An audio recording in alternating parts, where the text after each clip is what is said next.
Greetings. This is going to be a video about Yoshi's Island, one of my favorite games of all time.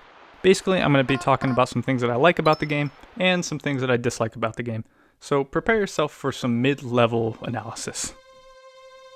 For starters, the game has a pretty simple premise. It starts off with Mario crash landing on Yoshi's Island, and it being Yoshi's job to get him back home.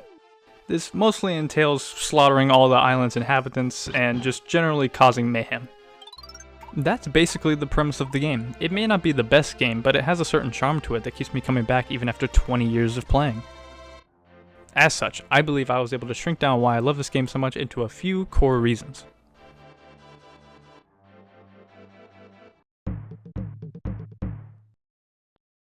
Run, jump, and kill. These are the basic fundamentals of Yoshi's Island's simple gameplay. You run to the right, and sometimes to the left, jump over obstacles and gaps, and kill anything that stands between you and your objective.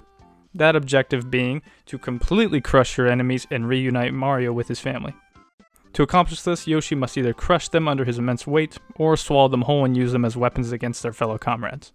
Funnily enough, another tactic is to kidnap these duck children and substitute them for eggs.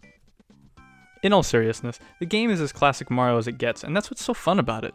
I mean, classic Mario's formula hasn't changed much in the decades since this came out. The main concepts are still run to the right, jump on enemies, and kill Bowser. The simple gameplay of just running in one direction, killing enemies, and enjoying the relatively easy levels is what makes the core game so good to me. It's that simpleness that makes it fun. It's all intuitive, run to the right, kill that guy, end level.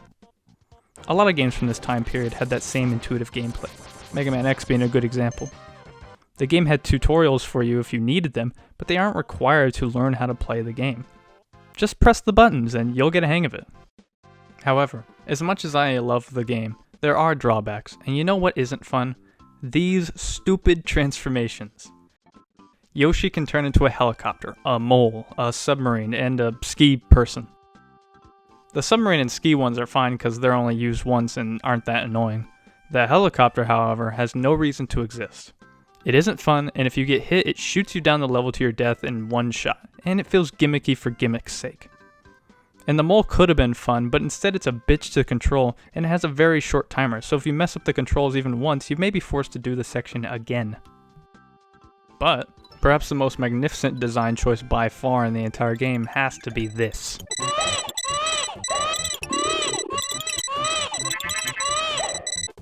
I hate this sound. This screaming and yelling still gives me goosebumps and makes me see red to this very day. Now, I'm a very calm gamer. Never have I ever thrown a controller, and I rarely get mad at games when I play them. This screaming, however, wakes the demon in me. In most games, all you get is this. Or this. Now, perhaps this is a good thing. I believe they call this operant conditioning. Now, I won't bore you with all the details, but basically this means that when you do something good, you're rewarded to increase the good behavior, but when you do something bad, punishments are dished out to stop that behavior. This annoying crying is a great punishment for sucking at the game, conditioning us to hate the sound of Mario crying so much it may in fact make us better at the game, because we will be so cautious as to not get hit, so we don't have to experience the sensory overload. Regardless, I still hate this. Back to the positive things. Another good aspect of the gameplay is the level design. The levels are simple and straightforward and fun to run through, most of the time. Some are challenging, but this is a good change of pace from most of them being pretty easy. And the variety of levels is astonishing. I mean, look at all the levels on this map. You got grassy levels, dungeons, snow levels, inside a stomach, in a castle, in the sky, underground, and a shit ton more that I can't be bothered to mention. And speaking of variety, this game also has an absolute shitload of enemy varieties. Almost every level introduces some new enemy type or variant. Like this shy guy on stilts, or these monkeys, or this frog trying to eat me. What else? Hedgehogs, what appears to be tribal shy guys, man-eating fish things, spiky boys, literal living fire, and last but not least, penguins. And what makes this even better is the variety of bosses as well. Almost every boss in the game is just a bigger version of a basic enemy.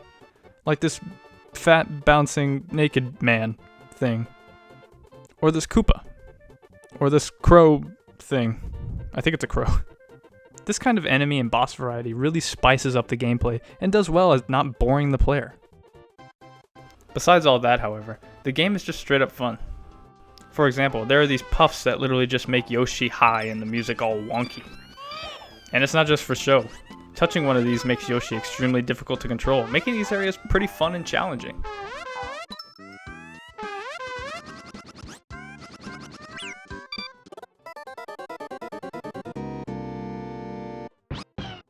So there. Why game good?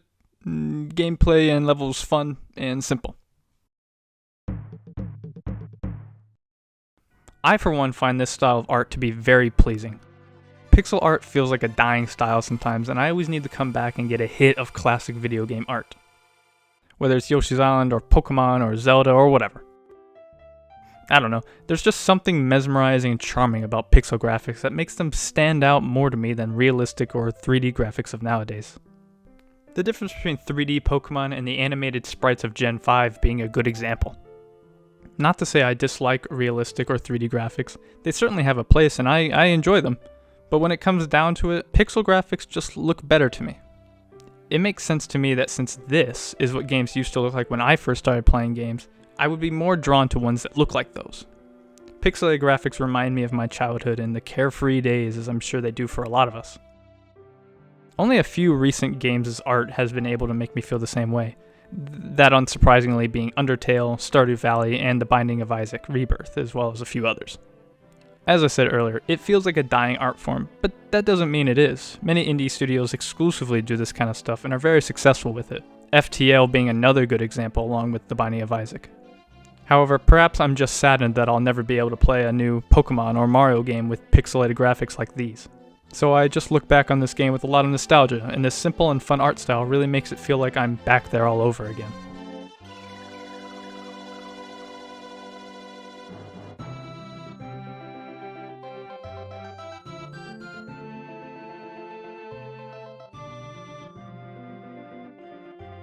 This last point is small, but I feel it is very consequential. I won't say much on music since I am not a musician, and to be honest, I don't know much about music. But I do have ears, and I feel that the music really separates average games from great ones. Even if the gameplay isn't the best, the music can really round out the experience into a good one. And if the gameplay is great, then the music is just the cherry on top. I mean, be honest, do you think Doom Eternal would be as popular if the music sucked or sounded generic? I doubt it. For Yoshi's Island, I like the simple gameplay, so the music combined with the art and the gameplay just makes the experience that much better. The tracks are jolly, charming, and fit the mood of each level wonderfully.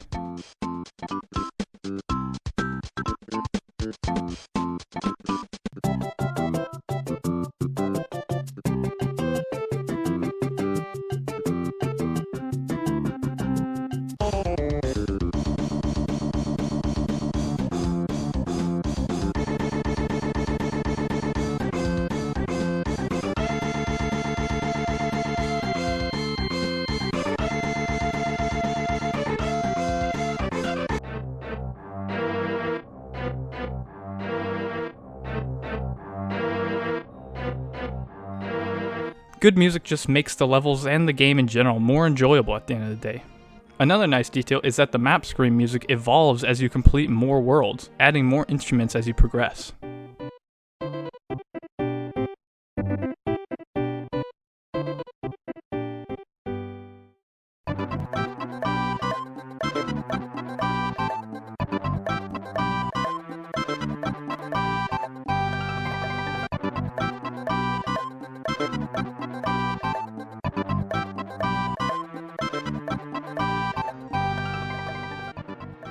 To me, this game has got some of the most memorable music of my childhood, and the fact that I sometimes hear this music in other people's videos shows me that I'm not alone in thinking this.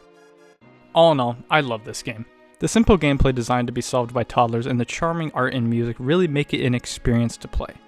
Even if some things annoy the hell out of me, it still holds a place in my heart as just one of those games that you don't forget.